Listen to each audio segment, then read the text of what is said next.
औज़ुबिल्लाहिमिनश्शैतानिर्रजीम बिस्मिल्लाहिर्रहमानिर्रहीम। अर्रहमान legal consultant में हम आपका वेलकम करते हैं। आज हम आपको बताने जा रहे हैं कि अपील किसे कहते हैं, जजमेंट इन अपील क्या चीज़ है, कि अपील में जो जजमेंट है, अगर कोई हम अपील करते हैं जो उसका फ़ैसला है, उसके मुतल्लिक आज हम आपको बताने जा रहे हैं कि जजमेंट इन अपील। तो जजमेंट इन अपील को बयान करने के लिए मैं आपको दो पैरामीटर के ज़रिए से समझाऊंगा। पहला तो ये है कि requirement in pronouncement of judgment, और दूसरा ये है requirement in writing of judgment. तो इन दो चीज़ों को समझना आपके लिए नहायत ज़रूरी है। सबसे पहले आपको अपील के मुतालिक बता दूं कि अपील आपको पता ही है कि अदालत महतहत के आर्डर के ख़िलाफ़ अदालत आला के पास जाना, तो ये इसे कहते हैं अपील। कि अदालत महतहत के आर्डर के ख़िलाफ़ अदालत आला के पास शिकायत करना, इसी का नाम अपील है। तो मैं अब आपको ये बता दूं कि requirement in pronouncement of judgment in appeal, तो जजमेंट की प्रोनाउंसमेंट करने की रिक्वायरमेंट क्या है। सबसे पहले रिक्वायरमेंट जजमेंट की प्रोनाउंसमेंट करने के लिए वो है हियरिंग ऑफ पार्टीज। दोनों फ्रीकैंट को अपीलेट कोर्ट का काम है कि सुने। दूसरी रिक्वायरमेंट क्या है?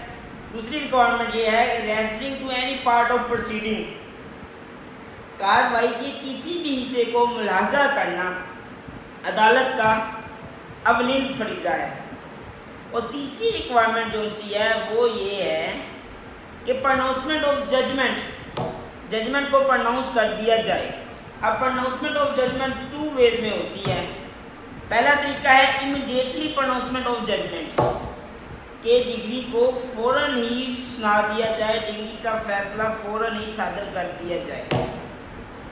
और दूसरा जो है pronouncement of judgment in future time, के मुस्तकबिल में जजमेंट का फैसला कर दिया जाए।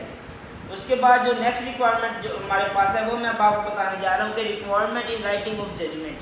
तो जजमेंट को लिखने के लिए जो रिक्वायरमेंट है वो मैं आपको बताने जा रहा हूँ कि सबसे पहले तो है रिटन जजमेंट, कि जजमेंट लिखी हुई होनी चाहिए। उसके बाद अगली जो रिक्वायरमेंट है वो है डिटर्मिनेशन फॉर पॉइंट, के डिटर्मिनेशन फॉर पॉइंट करना नहायत ज़रूरी है। डिटर्मिनेशन जो अमूर तजवीज़ तलब होंगे उनकी डिटर्मिनेशन नहायत ज़रूरी है। तो पॉइंट्स फॉर डिटर्मिनेशन की नहायत ज़रूरी है। उसके साथ decision of point for determination, जो पॉइंट फॉर डिटर्मिनेशन हमने निकाले उसका डिसीजन करना। और तो उसके बाद जो पैरामीटर है वो ये है कि रीज़न फॉर डिसीजन, कि जो आपने फैसला सुनाया है, जो डिसीजन किया है पॉइंट ऑफ डिटर्मिनेशन का, उसका रीज़न लिखें। उसके बाद जो नेक्स्ट थिंग हमारे पास है वो है रिलीव, कि जो दाद रसी है उसको भी आप मेंशन करें। उसके बाद जो एट लास्ट हमारे पास पॉइंट है वो है सिग्नेचर एंड डेट।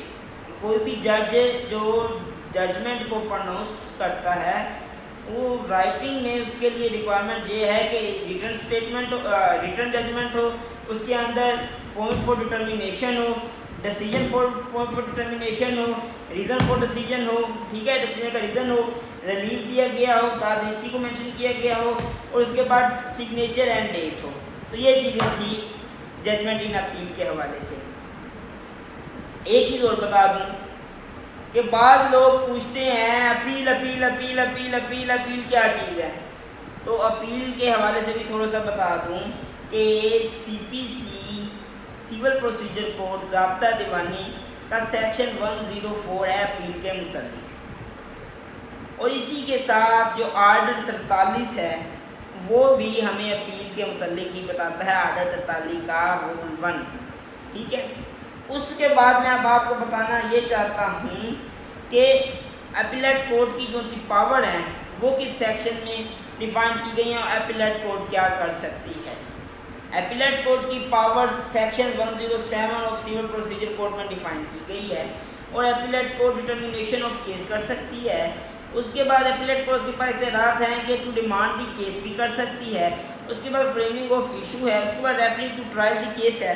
उसके बाद टेकिंग एविडेंस है, उसके बाद टेकिंग एडिशनल एविडेंस है, उसके बाद जजमेंट है। ठीक है, तो इस तरह के इख्तियारात जो उनसे हैं वो 107 CPC में डिफ़ाइन किए गए हैं। बहुत शुक्रिया, अल्लाह हाफिज़, टेक केयर।